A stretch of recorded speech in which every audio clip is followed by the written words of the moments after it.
Boa noite, igreja. Paz do Senhor. Tom de voz, tá bom ou sobe mais? Tá bom. Ficou aqui? Ótimo. Muito bem, convido a igreja que abra a palavra do Senhor no livro do Evangelho de Mateus, capítulo 8. Evangelho de Mateus, capítulo 8. Faremos a leitura a partir dos versículos de 5 a 13.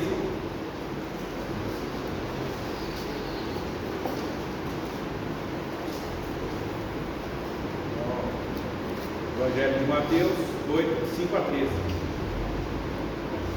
Muito bem, antes da leitura, convido a igreja a uma breve oração. Oremos. Deus amado e Pai Santo, obrigado ao Senhor pela graça que nos concede nessa noite de ouvirmos ao Senhor e aprendermos de suas santas e divinas escrituras. Bendito seja o Senhor pelo louvor entoado aqui, pela liturgia, Senhor, feito de forma humilde e singela. Contudo, ó Senhor, acaso desprezaria um coração contrito e um espírito quebrantado? Meu Santo, receba, meu Pai, esse louvor, essa noite, ó Pai. Se conosco, permita com que o Espírito Santo encontre morada em nossos corações, ó Senhor, e que a palavra que nos enviaste nesse dia, nessa noite, encontre abrigo seguro em meus corações do seu povo. Edifica-nos e fortaleça-nos. É o que lhe pedimos, em nome de Jesus. Amém. Muito bem, vamos à leitura. Evangelho de Mateus, capítulo 8, dos versículos 5 a 13. Tendo Jesus entrado em Cafarnaum, apresentou-se um centurião implorante: Senhor, o meu criado jaz em casa, de cama, paralítico, sofrendo horrivelmente. Jesus lhe disse: Eu irei curá-lo. Mas o centurião respondeu: Senhor, não sou digno de que entres em minha casa, mas apenas manda com uma palavra, e o meu rapaz será curado. Pois também sou homem sujeito à autoridade, tendo soldados às minhas ordens, e digo a este: vai, e ele vai, e ao outro: vem, e ele vem, e ao meu servo: faz isto, e ele o faz.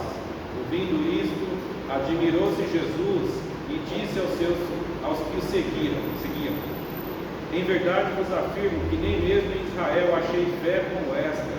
Digo-vos que muitos virão do Oriente e do Ocidente e tomarão lugar à mesa como Abraão, Isaque e Jacó no reino dos céus. Ao passo que os filhos do reino serão lançados para fora, nas trevas, ali haverá choro e ranger de dentes. Então disse Jesus ao centurião: Vai-te, e seja feito conforme a tua fé.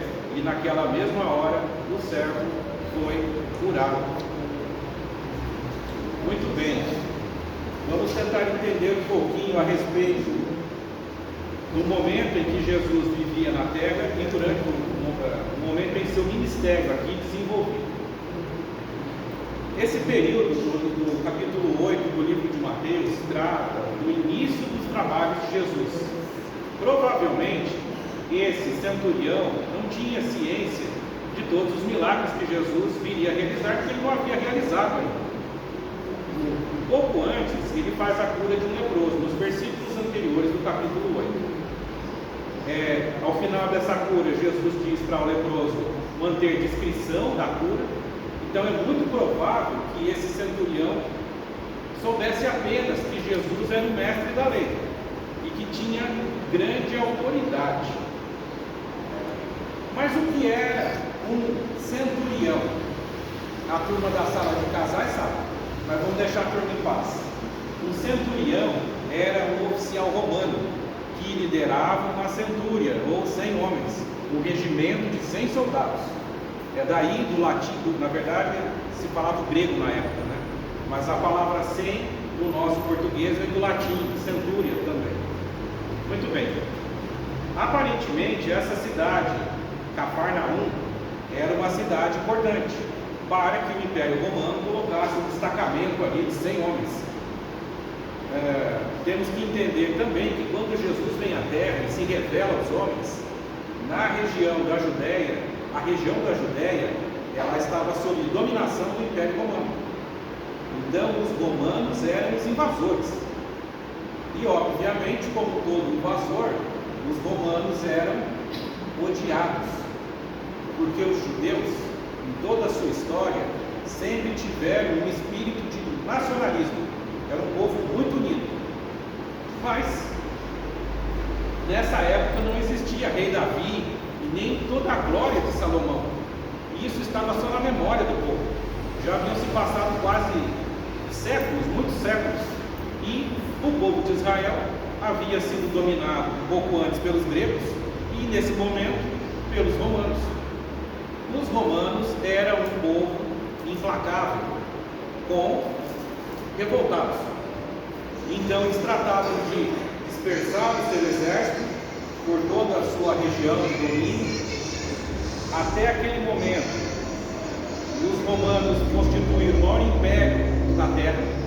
Esse império ia desde o Oriente Médio até o que reconhecemos hoje pela Espanha, todo o litoral do Oriente Médio, do Mar Mediterrâneo e o Oriente Médio também. Então, Cafarnaum, uma cidade muito importante, e os romanos temendo algum tipo de rebelião ali, destacaram um regimento de 100 homens, uma centúria. E essa figura aqui, o centurião, era o responsável por esse regimento. Sob os olhos do Império Romano, era ele que comandava a cidade, mesmo os judeus constituindo os líderes locais.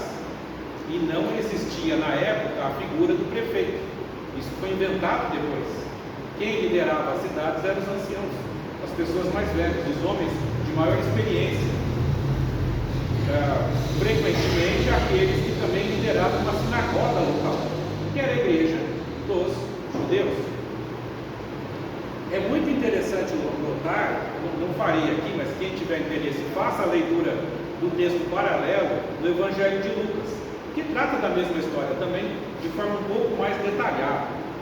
Lá no Evangelho de Lucas, o centurião, ele é apresentado junto com os anciãos da cidade, dizendo que o centurião, apesar de ser um invasor e uma pessoa odiada, ele ajudou na construção da sinagoga.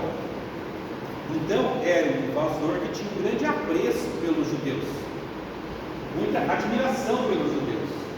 Então, no Evangelho, na leitura paralela de Lucas, é esclarecido que os anciãos intermediaram a conversa entre o centurião e Jesus. Nesse início do Evangelho, do ministério de Jesus, muitos líderes de sinagogas admiravam o mestre Jesus. A coisa mudou alguns anos depois. Muito bem. Um centurião era um soldado com grandes responsabilidades. Além de liderar 100 homens, ele era responsável pela vida desses homens e pela alimentação e pelo cuidado em termos de segurança e preservação da ordem na cidade onde eles estavam regimentados.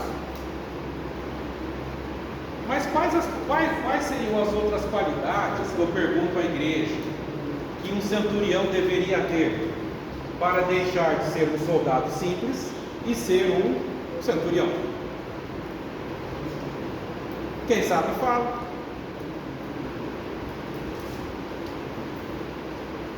O Império Romano foi o primeiro império que permitia a ascensão de soldados em posições de liderança, não só pelo mérito em batalhas. Um oficial romano, ele tinha que saber ler e escrever. Se ele não fosse alfabetizado, ele não seria oficial.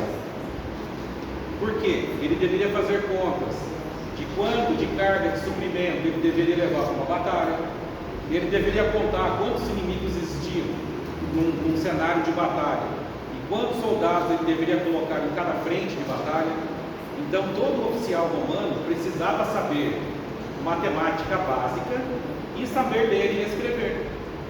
Quem tinha essa habilidade enquanto soldado poderia chegar até general. Todos os generais romanos eram letrados e sabiam matemática básica. Numa época em que não havia escola e que todo mundo era analfabeto. Então pouquíssimas pessoas sabiam ler e escrever. E o Império Romano valorizava muito essa questão. Muito bem. Então estamos falando aqui de um oficial romano respeitado, letrado e muito importante. Ele, nessa época, representava o imperador. Todo oficial romano, independente da distância que estivesse de Roma, era um representante do imperador. Então, o que ele falava tinha força de lei. Era por causa dessas e outras coisas que os judeus odiavam tanto os romanos. Os romanos basicamente usurparam a soberania dos judeus. E nesse período, os judeus eram um povo oprimido pela espada dos romanos. E o mais incrível nessa história toda é que o opressor, autoritário e implacável se prostra aos pés do Mestre, de Jesus. Obviamente, se ele estivesse em condições ótimas, tudo bem em sua casa, sem doenças, talvez esse encontro não tivesse ocorrido. Mas o centurião tinha um problema com o seu servo. E nesse período do Império Romano e da história, um servo de um centurião dava a vida pelo seu mestre. Então, num cenário de batalha, se alguém ameaçasse com uma espada matar o centurião, a obrigação do servo era entrar na frente e dar sua vida pelo mestre dele. Ao que dá a entender na Escritura, pela história da Escritura, o centurião tinha grande admiração e respeito pelo seu servo, a ponto de se condoer com a sua doença. Na leitura paralela de Lucas, é dito que ele estava acamado, paralítico, sofrendo dores terríveis. Provavelmente esse centurião tinha muitas posses e deve ter gasto muito com a medicina da época, as curas, as plantas, enfim, tudo que podia ser feito, e nada resolveu. Esse centurião ouviu falar de um mestre que andava pela cidade, Cafarnaum. Rapidamente ele busca contato com esse mestre. Ou seja, é possível entender também que esse centurião desceu das escadas da arrogância e da prepotência e humildemente buscou solução para o seu problema por meio de um mestre, e ele assim respeita esse mestre, a gente vai entender isso daqui a pouco, e busca nele a cura, enfim, o refrigério para o sofrimento do seu servo. Muito bem, e é interessante o diálogo, porque Jesus se propõe aí na casa dele, do centurião, e o que é que o centurião responde? Eu não sou digno de recebê-lo em casa. Entendam o respeito que essa pessoa de grande autoridade teve por Jesus, sem muito conhecê-lo, porque eles não se conheciam. O centurião ouviu falar de Jesus, mas ele reconhece nos boatos e nos relatos uma autoridade também. Talvez em seu nível, talvez uma autoridade até superior a dele, porque ele se julga indigno de receber Jesus. Provavelmente ele morava numa casa muito boa, porque ele tinha o status do prefeito da cidade. Mesmo assim, ele humildemente se julga indigno de receber Cristo Jesus. Muito bom. E aí vem a parte mais interessante dessa leitura, dessa mensagem. Ele diz aqui no versículo 9, o centurião: pois também sou homem sujeito à autoridade, tenho soldados às minhas ordens, e digo a este, vai, e ele vai, e a outro, vem, e ele vem, e ao meu servo, faz isto, e ele faz. Todo soldado romano era doutrinado em algo essencial, chamado respeito à autoridade. Todo treinamento, um soldado era treinado por anos. Quem aqui já viu o filme Esparta? Ou recentemente, aí, como é que é o nome do filme? Preciso me lembrar aqui. Lutas na Coliseu. Gladiador. O senhor é cinéfilo, meu irmão? Não. Gladiador. Já foi. O gladiador narra uma história baseada na história. Um soldado romano que chega a general, vence grandes batalhas, causa inveja ao imperador, é destituído de sua autoridade, se torna escravo. E na época, para um escravo do Império Romano ganhar a liberdade, haviam dois caminhos: ou ele comprava a liberdade de seu senhor, ou ele conquistava na arena, por meio de luta. Se ele fosse um grande lutador, lutando no Coliseu, em Roma, que era o grande centro de lutas, ele poderia ter a misericórdia do imperador, que lhe daria uma espada de madeira, que era o símbolo da liberdade para o guerreiro. Todo guerreiro buscava liberdade, porque todo guerreiro era um escravo. Portanto, todo soldado romano, e também este centurião, havia sido em todo o seu treinamento doutrinado em algo chamado autoridade. Autoridade para o romano que era um povo que adorava muitos deuses, mas a autoridade era o Deus dos deuses, dos romanos. Era impensável você transgredir uma norma, um mandamento do seu oficial. Por isso que o centurião fala dessa forma. Se ele dizia para o subordinado dele, vai, ele tinha absoluta certeza que esse oficial iria e voltaria e daria a sua vida por ele. Esse oficial romano, mesmo sem conhecer Jesus, sabia que Jesus era uma autoridade e que uma ordem de Jesus teria a mesma autoridade ou maior do que a própria dele, do centurião. E mesmo não conhecendo Jesus, ele pressupõe algo interessante, certamente por um toque do Espírito Santo. Ele diz, no início do versículo 9, pois também sou homem sujeito à autoridade. Ele pressupõe que Jesus também é sujeito à autoridade, porque ele usa a palavra também. Também sou homem sujeito à autoridade. E Jesus deixa claro ao longo do seu ministério na terra que ele sim é sujeito à autoridade de quem? De Deus Pai. Em vários momentos ele ora a Deus Pai. E quando chega o clímax do seu sofrimento na terra, ele ora e clama, Pai, passa de mim esse cálice, se for de sua vontade, mas faça a sua vontade. Isso é um claro sinal de submissão. Então, mesmo sem saber de toda essa história, o centurião reconhece um homem de autoridade, também sujeito à autoridade. E ele tinha plena certeza que uma palavra de Jesus poderia curar. Jesus fica admirado com tamanha fé. Talvez o centurião nem soubesse o que era isso, fé. Ele simplesmente reconhecia uma autoridade e poderia resolver o problema dele de forma bem prática, porque os romanos eram práticos.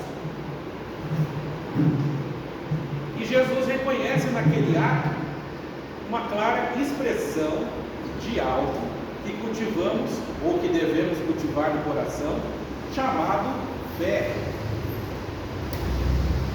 Mas o que é fé? Fábio, igreja, por favor. É crer naquilo que não se vê. Por isso que, obviamente, esse centurião teve fé, porque ele creu naquilo que ele não viu. Não foi necessário Jesus impor as mãos do seu servo para curá-lo. Ele tinha total segurança de que, se o mestre quisesse, o seu servo seria curado. Isso é a autêntica expressão da fé. E é muito interessante que, às vezes, em nossa vida, em nossos caminhos, a gente encontra com pessoas que não vão para a igreja, não tem uma vivência cristã, mas tem fé, às vezes pelos atos e palavras. Esse centurião mais mal sabia o que era fé e ele tinha fé. Olha que interessante. E Jesus se admira com essa convicção, ou seja, ele reconhecia em Jesus uma autoridade e tinha plena convicção do poder de Jesus. Jesus, admirado com essa autêntica expressão de fé, declara que nem mesmo em Israel encontrou alguém com tamanha confiança. Quem é o Israel de Deus hoje? Nós. E será que se ele retornar? Se não, ele irá retornar. Será que no retorno de Jesus ele vai encontrar em nossa igreja mundial estou falando, não a presbiteriana, pessoas com tamanha fé igual a desse centurião? porque esse centurião não conhecia Jesus. Nós conhecemos. Nós clamamos por sua misericórdia, nós escutamos a sua mensagem, e mesmo assim, por vezes em nossas vidas, a fé esfria, a fé arrefece. Com muito pouco esse homem creu. Existe até um filme baseado nessa história, que tenta contar de forma imaginária, porque a Bíblia não explica isso, qual foi o destino desse centurião. E esse filme, que é, de novo, uma invenção, supõe que ele se converteu. E que depois, durante a perseguição dos cristãos, anos depois, ele é perseguido e morto. Ele abdica a sua cidadania romana e se torna um cristão. E ele morre por Cristo. Mas isso é uma história, não está na Bíblia. Muito bonito e que faz, talvez, um certo sentido. Por quê? Porque Jesus anuncia: volte para sua casa, seu servo está curado. Seria isso, pergunto à igreja, seria isso prova para a conversão dele e de toda a sua casa? Certamente. E é baseado nisso que o filme se desenrola. Muito bem.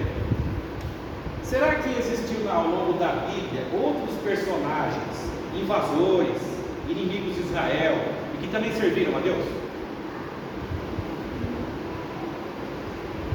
Existiu um outro império, muitos séculos antes, que invadiu Israel, cujo imperador tinha um nome com 4 letras, e que foi chamado por Isaías de meu servo, Ciro, rei da Pérsia. Os persas foram um outro povo que dominou todo o Oriente Médio, e que invadiu Israel, e que libertou Israel dos babilônicos, na verdade, né? E lá no livro de Isaías é dito: Ciro, o meu servo, irá restaurar o meu povo. E isso foi profetizado 200 anos antes de Ciro nascer. E ele nasce, se torna o líder de 2 impérios, na verdade, o Império Medo e o Império Persa. Eles se juntam e vencem os babilônicos. E o povo de Israel, que estava cativo, retorna para sua terra. E esse retorno é narrado lá no livro de Esdras e Neemias, que foram líderes importantes para esse período de restauração de Jerusalém, principalmente. Muito bem. Quais são outras lições que a gente pode extrair dessa breve passagem do centurião, agora me refiro? Muito bem. Crer. A fé não necessita de provas, porque fé é crer naquilo que não vemos. Fé é crer naquilo que não vemos. Mas o exercício da fé é algo simples. O exercício da fé é a prática da fé no dia a dia. Isso é o exercício da fé. É algo simples. Eu sou pai há pouco tempo, a irmã já é avó. Quando uma criança, um filho, uma filha fica doente, é fácil? Esse menino ainda não ficou doente, mas estou esperando porque a doença vem, né? Quando passamos por sofrimentos, principalmente na família, nas pessoas muito próximas, na igreja, há pouco aqui, várias pessoas foram relatadas aqui com doença, com dengue, com um monte de coisa. Nós somos uma família. Quando eu fico sabendo pelo boletim ou aqui no culto, que tem gente com sofrimento, com dor, eu fico com dor também, porque eu me sinto em família. É nesses momentos que a fé é testada. Como eu disse, o centurião, ele buscou ajuda porque ele tinha um problema. Talvez nesses momentos de luta e sofrimento seja, não digo fácil, mas seja possível o exercício da fé, seja praticado, seja mais simples. E quando a vida está bem? E quando a vida vai bem? Será que é fácil o exercício da fé? Não, gente.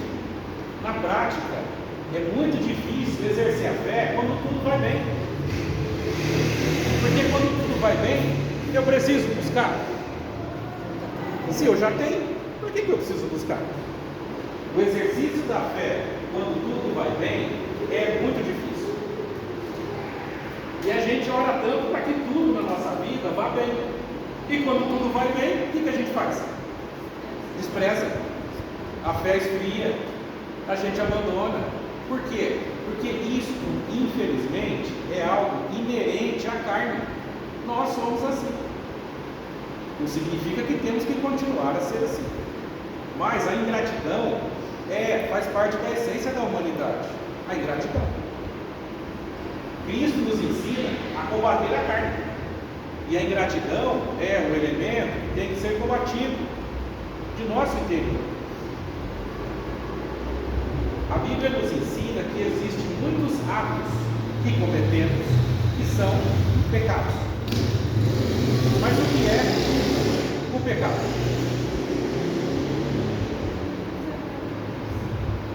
Transgressão da lei? Sim. Mas quando Jesus vem, a lei se torna obsoleta. Mas o pecado desaparece? Porque a essência do pecado é entristecer o coração do Criador. É fazer aquilo que ele não quer, que ele não gosta, que não deve ser feito. Muito bem. O pecado, infelizmente, com a queda, o pecado faz parte dos nossos atos, dos nossos sentimentos e palavras. E à medida que buscamos a Jesus, oramos, procuramos seguir a sua mensagem, o seu evangelho, lutamos contra a carne.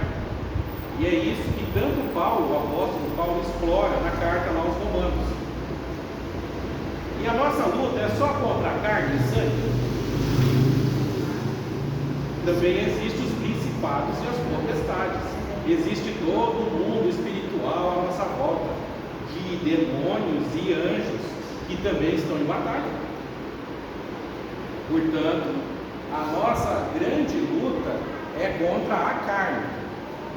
Se a gente relaxa, se acomoda, está tudo bem, a carne domina. E o completo desprezo para com o Evangelho, para com Jesus e a igreja, acontece. Então, na prática, vivemos uma vida de contradição, sempre pedindo bênção, prosperidade, e quando o Senhor Deus nos concede, a gente fala: tchau, já consegui o que eu queria, não preciso mais de ti. Portanto, a nossa luta é contra a ingratidão também, porque a ingratidão é pecado. A ingratidão é pecado. Se temos hoje saúde, temos uma casa para morar, comida no prato para comer, graças a quem? A Deus. Por isso é muito importante. Saúde, com certeza.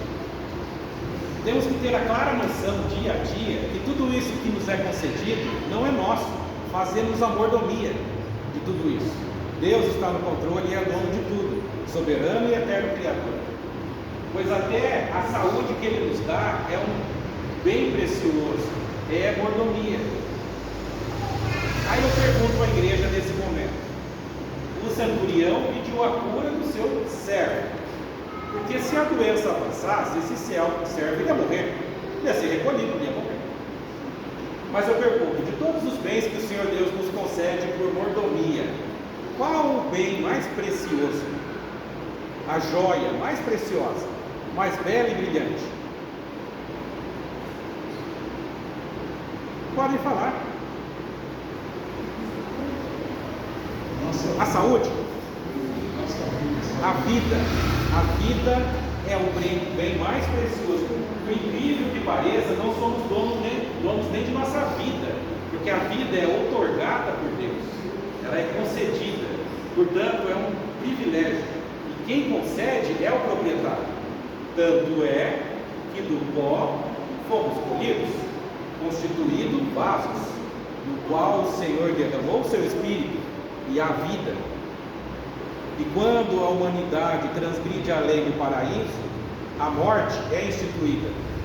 Do pó vieste, o Senhor Deus diz a Adão: e ao pó retornarás. Ou seja, a vida que Deus nos dá será colhida, porque Ele é o legítimo proprietário da vida. Portanto, o irmão tem a sabedoria da resposta correta. O principal presente que Deus nos dá se chama vida. Muitos de nós emprega boa parte da vida em quê? Porque temos que comer e pagar conta. O que a gente faz da vida? Trabalho. E tratamos lá na sala de casais. Será que no paraíso Adão e Eva ficavam contemplando o pôr do sol e o nascer do sol? Eles trabalhavam também. É interessante notar que desde o princípio da humanidade, a humanidade foi criada para trabalhar. E tem muita gente que fala que trabalho não é coisa de Deus, né? Será que o eterno Criador também trabalhou no princípio das eras? Criando tudo. Veja, a criação é um ato de trabalho do eterno. As eras, o sol e a lua, o dia e a noite, as águas, os animais, a vida, tudo é obra de trabalho. E depois de tanto trabalho, o que fez o Criador? Descansou. Quem descansa é porque está cansado, é porque trabalhou. E como é que pode a gente achar que trabalho não é coisa de Deus? Porque não foi o capeta que criou a humanidade, tudo que existe. O trabalho é um dom de Deus, é uma bênção, um presente de Deus. Mas o trabalho, assim como todo presente de Deus, ele não pode ser mal utilizado. E muitas vezes em nosso dia a dia, e isso ocorre há séculos, mas vamos falar da nossa atual civilização. Tem gente que trabalha demais. E o trabalhar demais é sinônimo de alegria. Quem trabalha muito fica rico? O povo fala aí, fica rico ou não fica? Eu ouço falar que quem trabalha muito fica rico. Fica o quê? Doente, tem problema dentro de casa, não tem família que aguenta, gente que trabalha demais. Então até este privilégio que é o trabalho, se for mal dosado, se não for exercido com sabedoria, se torna também um sofrimento.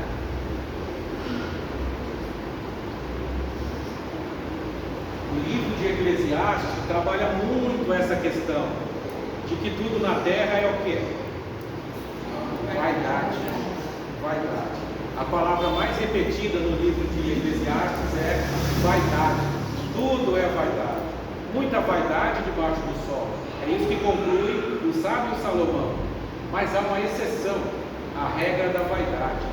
Ele também diz: desfrute, aproveite,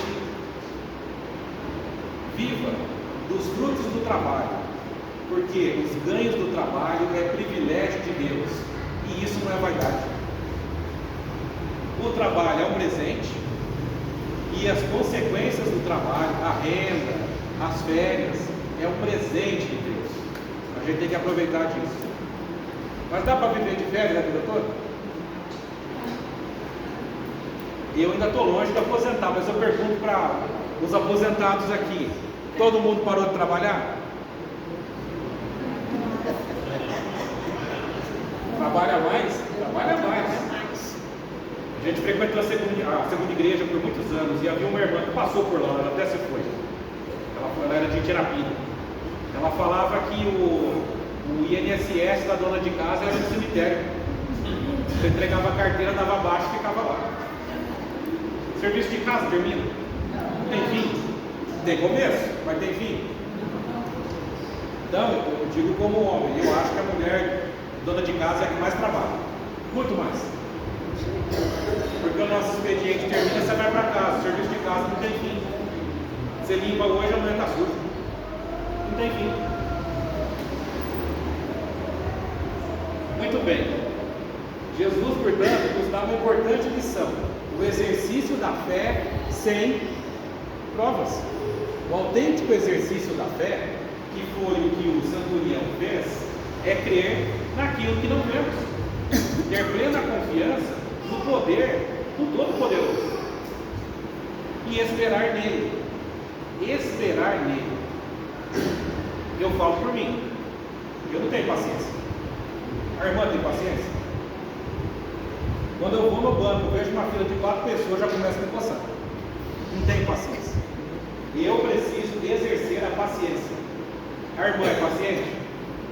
Se for, louvado seja Deus, porque eu estou aprendendo a ser paciente. Gabriel tem 1 ano, e a gente tem 18 anos de casado. Demorou 16 anos para ele vir. Isso, a gente tem 17 anos de casado, estamos para 18 agora. Por anos, a gente orou a Deus. Com 5 anos, com 6 anos de casado, 10 anos, 12 anos de casado, e nada. Isso significa que o Senhor nos abandona? Não. Significa o quê? Que é tudo no tempo dele, e que ele é soberano, no tempo dele. A Bíblia não relata quanto tempo o servo do centurião sofria, mas esse dia foi o dia que acabou o seu sofrimento. Talvez meses ou anos. No nosso caso, 16 anos. Veio o menino. E se a gente tivesse desistido? Ou se a gente tivesse abandonado? Será que o Senhor Deus teria nos abandonado? Será que Ele teria desistido da gente? Mesmo quando reclamamos da vida, será que o Eterno desiste de nós? Não, porque Ele conhece a nossa índole. Nós somos fracos, de joelho próprio, a nossa fé esfria às vezes. Mas ao longo, testemunho agora, ao longo de nossa caminhada de 16 anos, muitas vidas que cruzaram o nosso caminho fortaleceram o nosso coração. E esse também é o papel de nós, homens e mulheres que servem a Deus, fortalecer e chorar nos ombros uns dos outros. Portanto, é muito bonito quando a gente vem diante da igreja e dá um testemunho e pede oração, porque nós somos uma família e temos que chorar nos ombros uns dos outros. O centurião, ele era um invasor. Embora os anciãos da sinagoga admirassem ele era tratado como inimigo. Mas ele buscou nessa passagem os ombros, os pés de Jesus, para derramar as suas lágrimas, o seu sofrimento. Jesus acolhe suas lágrimas e tem piedade, e reconhece naquele ato um ato de fé. Portanto, eu digo à igreja, o exercício da fé deve ocorrer na alegria ou na tristeza, no amor ou na dor. O exercício da fé deve ser constante, clamar a Deus por sua graça e misericórdia no sofrimento e agradecer nos períodos de bonança, de prosperidade. A gratidão deve ser a marca de um servo e de uma serva de Deus. E talvez esse seja a grande dificuldade de todos nós. O exercício da fé quando tudo vai bem. O exercício da fé quando tudo vai bem, nada mais é do que gratidão. Gratidão. O irmão esteve aqui ao meu lado, olhando pela mensagem, e disse: agradecemos a Deus por essa noite, pois a noite, o dia, significam que estamos vivos. Portanto, o privilégio da vida tem que ser objeto de gratidão, assim como a saúde, assim como a prosperidade. Embora todos nós tenhamos contas para pagar, a dívida nos coloca também em situação muito complicada na vida. Gratidão, esse deve ser o exercício da fé de todo crente que tem a vida, o atual momento da vida, bem e pleno. Digo atual, né? Porque a palavra também nos ensina que nesse mundo tereis aflição, e quem não teve vai ter, e quem já teve sabe como é. Então a gente tem que dar graças pelo momento bom, porque a gente sabe quanto é difícil sofrer, seja nós ou o próximo. Amém? Vamos encerrar por aqui com uma oração. Oremos. Deus amado e Pai Santo, obrigado, Senhor, pelo seu Evangelho, pela mensagem que nos é ensinada por meio do breve período em que Jesus esteve em meio à humanidade. Obrigado, meu Senhor, por utilizar, Senhor Deus, nesse ministério, judeus, gentios e até os inimigos do povo de Israel, Senhor.